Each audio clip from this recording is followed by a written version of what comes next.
Assalamualaikum warahmatullahi wabarakatuh. Perkenalkan, nama saya Dimas Versi Hidayat dari kelas PAIG dengan NIM 2501011001095. Pada kesempatan kali ini saya akan mempresentasikan tentang peradaban Islam pada masa dinasti Utsmani di Turki. Pada kesempatan kali ini saya akan membahas tentang 3 masalah, yaitu yang pertama latar belakang berdirinya dinasti Utsmani, lalu yang kedua adalah peran dan nilai kepemimpinan Sultan Osman I sebagai pendiri dinasti Utsmani, dan yang ketiga adalah apa saja warisan-warisan peninggalan peradaban Utsmani yang diwariskan terhadap bangsa Turki modern saat ini. Yang pertama, kita akan membahas tentang latar belakang berdirinya dinasti Utsmani. Setelah Baghdad dihancurkan Mongol pada tahun 1258 Masehi, dunia Islam mengalami kemunduran politik dan perpecahan. Termasuk salah satu tanda berakhirnya dinasti Abbasiyah, yaitu hancurnya Baghdad yang saat itu menjadi ibu kota dari dinasti Abbasiyah oleh bangsa Mongol. Jadi setelah Baghdad runtuh, dunia Islam kehilangan pusat kekuasaannya. Tidak lagi ada kekhalifahan besar yang menyatukan umat Islam. Malah yang terjadi justru sebaliknya. Banyak wilayah Islam terpecah menjadi kerajaan-kerajaan kecil yang seringkali saling bersaing dan bahkan saling memerangi. Kedua, banyak wilayah Islam terpecah menjadi kerajaan kecil yang saling bersaing. Jadi akibat dari perpecahan ini, umat Islam itu menjadi lemah. Tidak ada kekuatan yang mampu melawan ancaman dari luar. Kondisi ini berlangsung dalam kurun waktu yang cukup lama, sampai pada akhirnya muncullah kekuatan-kekuatan baru yang mencoba untuk menyatukan kembali umat Islam, yang salah satunya adalah Kesultanan Utsmani ini. Bangsa Turki Oghuz bermigrasi dari Asia Tengah menuju Anatolia dan bergabung dengan Kesultanan Seljuk. Jadi di tengah situasi kacau itu, terjadi migrasi besar-besaran bangsa Turki dari kabilah Oghuz. Kenapa? Karena dinasti Utsmani ini mendapat tekanan dari serangan bangsa Mongol dan adanya konflik politik yang membuat wilayah asal mereka menjadi tidak aman. Lalu kenapa Anatolia yang dipilih? Karena pemimpin dinasti Utsmani pada saat itu mencari daerah yang lebih subur untuk kehidupan mereka. Jadi selama 3 abad, mereka perlahan-lahan bermigrasi ke barat, melewati Turkistan dan Persia, hingga akhirnya sampai di Anatolia atau yang bisa kita sebut dengan Asia Kecil. Nah, di sana mereka bergabung dengan Kesultanan Seljuk yang saat itu sedang berkuasa. Ertugrul membantu Sultan Alauddin II melawan Bizantium sehingga diberi wilayah di Asia Kecil. Jadi, saat bangsa Turki Oghuz ini sampai di Anatolia, mereka diterima oleh Kesultanan Seljuk yang saat itu sedang dipimpin oleh raja yang bernama Sultan Alauddin II.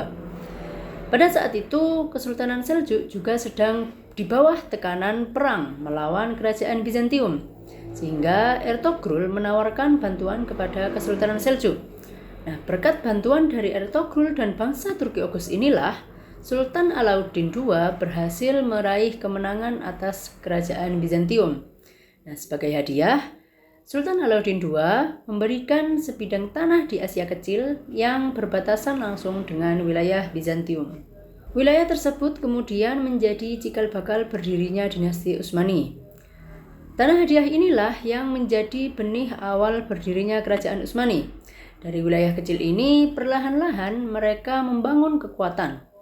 Ertugrul dan pengikutnya menjadikan kota Shukut sebagai ibu kota pertama mereka dan mulai membina wilayah barunya dengan sungguh-sungguh. Dinasti Utsmani lahir di tengah kondisi umat Islam yang sedang lemah. Tapi dari kondisi yang lemah inilah mereka justru tumbuh dan berkembang menjadi kekuatan besar dunia Islam yang disegani oleh lawan maupun oleh kawan sendiri. Selanjutnya kita akan membahas tentang peran dan nilai kepemimpinan Sultan Osman I sebagai pendiri dari dinasti Utsmani. Utsman I adalah putra Ertugrul dan pendiri resmi dari dinasti Utsmani tersebut. Nama Utsmani sendiri itu diambil dari nama beliau. Setelah Kesultanan Seljuk runtuh akibat serangan Mongol pada tahun 1300 Masehi, Utsman I menyatakan kemerdekaan wilayahnya. Ia melepaskan diri dari pengaruh Seljuk dan mengambil alih kekuasaan penuh. Setelah merdeka, ia mulai melancarkan ekspansi ke wilayah Bizantium dan berhasil memperkuat kekuasaan Islam di Anatolia. Salah satu pencapaian terbesarnya adalah penaklukan kota Bursa. Yang penaklukan kota Bursa ini butuh waktu sekitar 9 tahun untuk penaklukannya. Dan pada akhirnya, pada tahun 1326 Masehi, kota Bursa berhasil jatuh. Dan kemudian kota ini dijadikan ibu kota pertama dari kerajaan Utsmani. Utsman I memiliki 4 nilai kepemimpinan yang sangat kuat. Yang pertama, beliau berani dan ahli dalam strategi militer. Meskipun jumlah pasukannya lebih sedikit, beliau berani melawan Bizantium dan terbukti dapat memenangkan pertempuran besar pertama pada tahun 1302 Masehi menggunakan taktik serangan malam dan kepungan panjang. Yang kedua, beliau menegakkan keadilan berdasarkan syariat Islam. Jadi setiap kali beliau berhasil menaklukkan wilayah, beliau akan segera melantik hakim atau qadhi. Beliau juga toleran terhadap penduduk non-muslim. Jadi mereka dibiarkan beribadah sesuai keyakinannya dan hanya dikenakan jizyah sebagai perlindungan. Yang ketiga, Utsman I hidup sederhana dan dekat dengan rakyat. Ia sering membantu orang miskin, bahkan memberikan pakaian yang dipakainya kepada yang membutuhkan. Setiap tengah hari, ia bahkan menyediakan makanan bagi kaum miskin di rumahnya. Yang keempat, beliau memiliki hubungan erat dengan ulama, terutama Syekh Ed-Bali, yang merupakan guru spiritual sekaligus mertuanya. Ada cerita terkenal tentang mimpi Utsman I, di mana ia melihat pohon besar yang rimbun tumbuh dari tubuhnya dan menaungi seluruh dunia. Nah, mimpi ini itu ditafsirkan oleh Syekh Ed-Bali sebagai pertanda bahwa ia dan keturunannya akan diberi kekuasaan besar. Kesimpulannya, Utsman I tidak hanya membangun kerajaan secara fisik, tetapi juga meletakkan dasar moral dan spiritual bagi dinasti Utsmani. Nah, nilai-nilai inilah yang membuat Utsmani bisa bertahan dalam kurun waktu yang sangat lama. Selanjutnya kita akan membahas warisan apa saja yang ditinggalkan oleh peradaban Utsmani terhadap bangsa Turki modern. Meskipun Turki modern adalah negara sekuler, warisan peradaban Utsmani tetap hidup. Di sini ada 4 hal penting yang diwariskan. Pertama yaitu dari segi arsitektur. Masjid-masjid Megah peninggalan Utsmani masih berdiri kokoh hingga kini, seperti Masjid Hagia Sophia, Masjid Sulaimaniyah, Masjid Muhammad Al-Fatih, dan Masjid Abu Ayyub Al-Ansori. Semua ini adalah bukti kejayaan arsitektur Islam Utsmani. Yang kedua adalah dari segi budaya dan tradisi. Banyak kuliner khas Turki seperti kebab, baklava, dan kopi Turki berakar dari masa Utsmani. Begitu juga seni kaligrafi, dekorasi, pakaian adat, dan musik tradisional masih lestari hingga saat ini. Yang ketiga adalah dari segi bahasa.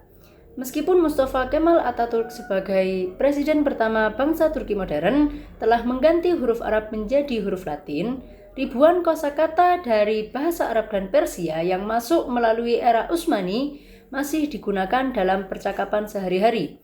Jadi tulisannya tetap Latin, tapi banyak kata-katanya yang berasal dari Arab dan Persia. Yang keempat dan yang paling penting yaitu dari segi identitas nasional. Sejarah kejayaan Utsmani tetap menjadi sumber kebanggaan nasional bagi bangsa Turki modern.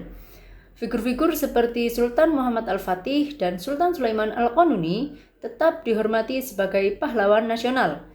Jadi mereka tidak melupakan masa lalu, tetapi justru membanggakannya. Sekian presentasi tentang peradaban Islam pada masa dinasti Utsmani di Turki yang dapat saya sampaikan. Terima kasih atas perhatiannya, dan atas kekurangan-kekurangan saya memohon maaf yang sebesar-besarnya. Assalamualaikum warahmatullahi wabarakatuh.